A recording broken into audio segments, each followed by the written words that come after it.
رسول اکرم صلی اللہ علیہ وسلم کے دادا کا انتقال ہو جاتا ہے۔ آپ کے دادا کا نام عبد المطلب تھا۔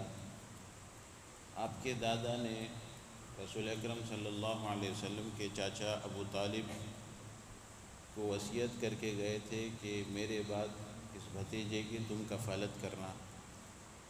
تو ابو طالب نے کس طرح جو ہے ان کی کفالت کی ہے اس کے تعلق سے آج پڑھتے ہیں۔ ابو طالب نے اپنے بھتیجے کی کفالت کا حق بڑی خوبی سے ادا کیا۔ رسول اکرم صلی اللہ علیہ وسلم کو اپنی اولاد میں شامل کیا، بلکہ ان سے بھی بڑھ کر مانا، یعنی اپنی اولاد سے بھی بڑھ کر جو ہے ان کو اپنی اولاد میں یعنی شمار کیا۔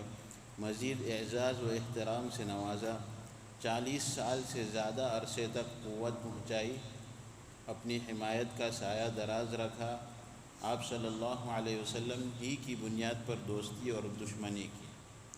یعنی ابو طالب کی کفالت میں جب رسول اکرم صلی اللہ علیہ وسلم نے کو حوالے کر دیا گیا تو آپ نے بخوبی اس کا حق ادا کیا، یہاں تک کہ اگر قریش سے دوستی کرنے پڑتی تو بھی رسول اکرم صلی اللہ علیہ وسلم کی بنیاد پر، یعنی آپ کی جس سے دوستی ہوتی ابو طالب بھی انہی سے دوستی رکھتے ہیں۔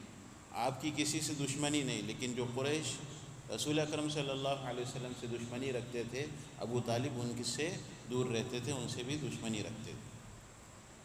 اور رسول اکرم صلی اللہ علیہ وسلم کی عمر 9 سے 10 سال کی تھی کہ مکے میں قحط پڑ گیا، یعنی سب فصلیں سوکھ گئی، بارشیں نہیں ہو رہی تھی۔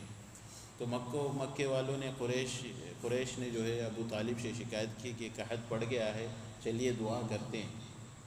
تو ابو طالب نے رسول اکرم صلی اللہ علیہ وسلم کے ہاتھ کو پکڑا اور کعبے کے پاس لایا اور کعبے سے ٹیک لگا دیا۔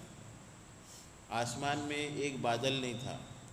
جیسے ہی آپ صلی اللہ علیہ وسلم کو کعبہ کے ساتھ لگایا گیا اور دعا مانگی گئی تو جیسے تیسے بادل آنے لگے اور اتنی بارش ہو گئی کہ پورا سیلاب کے جیسا ہو گیا۔ یعنی رسول اکرم صلی اللہ علیہ وسلم کی بنا پر اللہ رب العالمین نے رحمت کو نازل کیا، بارش کو نازل کیا۔ جیسے آپ نے سنا کہ آپ صلی اللہ علیہ وسلم کی 40 سال سے زیادہ تک ابو طالب نے آپ کی کفالت کی، آپ کی مدد کی، آپ کے ساتھ رہے، لیکن کیا یہ ان کا ساتھ دینا ان کے لیے قیامت میں یا آخرت میں فائدہ دے گا؟ ایک مرتبہ رسول اکرم صلی اللہ علیہ وسلم سے پوچھا گیا کہ ابو طالب نے آپ کی بہت مدد کی، بہت حمایت کی، ہمیشہ آپ کا ساتھ دیا، کیا یہ آپ کے یعنی ان کے آخرت میں ان کے لیے کچھ بھلا ہو سکتا ہے؟ کیوں ایسا سوال کیا جا رہا ہے؟ کیونکہ لوگ جانتے تھے کہ ابو طالب اپنے دین پر ہی ان کا انتقال ہوا، انہوں نے رسول اکرم صلی اللہ علیہ وسلم پر ایمان نہیں لایا تھا، ان پر جو ہے ان کے ہاتھ پر اسلام کو قبول نہیں کیا تھا۔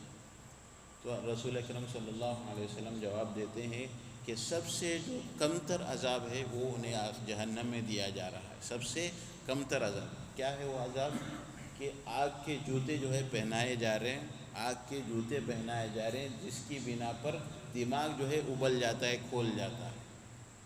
شمار کیجئے، گمان کیجئے کہ صرف آگ کے جوتے پہننے سے انسان کا دماغ اگر کھول رہا ہے، ابل رہا ہے، تو باقی عذابات کیسے رہیں گے؟